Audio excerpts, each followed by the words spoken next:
Welcome to a lesson with Dr. Powell.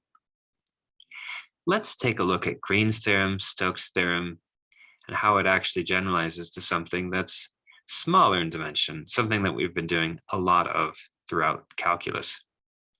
For instance, how do you evaluate something like this?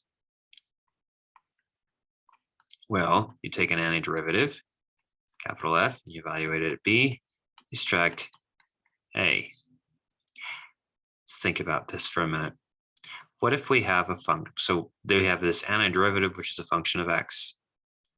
Now, let's take what's called an exterior derivative, which is what we use for Stokes or Green's theorem, but it takes on a very simple form.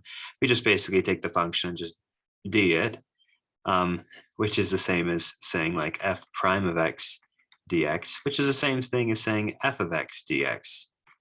In other words, to move from f, which is something we're evaluating only on the boundary, just think we have a line, we have a boundary a, b. So the boundary is just these 2 points of this straight line. And to integrate on the boundary is nothing more than to evaluate. We're not really, integrating, but kind of, integrating on 2 points here. In some sense, what we're doing is we're plugging in b and plugging in a and taking a difference. Well, that integral, if you will, or difference, is equal to the integral of the exterior derivative evaluated on the interior.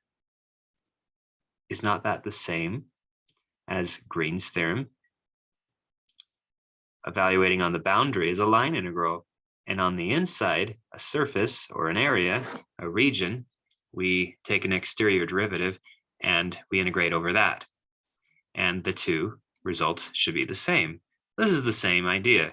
These two results are the same. It's the same idea as Green's theorem or Stokes' theorem. This is called one of the parts of the fundamental theorem of calculus.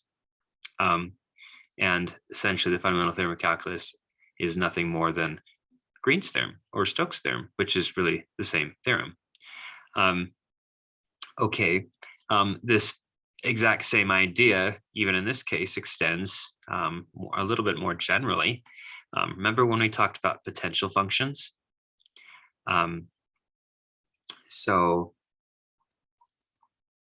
Suppose we have a path here, and we have a vector field, and if it has a potential function, we can just use the potential function to evaluate this minus that, and it equals the integral. Well, it's the same idea, because if you take that potential function, suppose it's like f of xy, and you take its exterior derivative, you actually get to, let's see, this partial with respect to x dx plus partial with respect to y dy, and this is just another way of writing df, which is its exterior derivative. Notice that this is precisely the vector field that has f of xy as its potential function. So moving from a difference for the potential function to the integral of this vector field right here, this line integral, they're the same, right? Again, it's a Green's theorem, Stokes' theorem idea. Just a little tidbit to share how Green's theorem and Stokes' theorem really cover all of calculus, pretty much. Thanks for watching.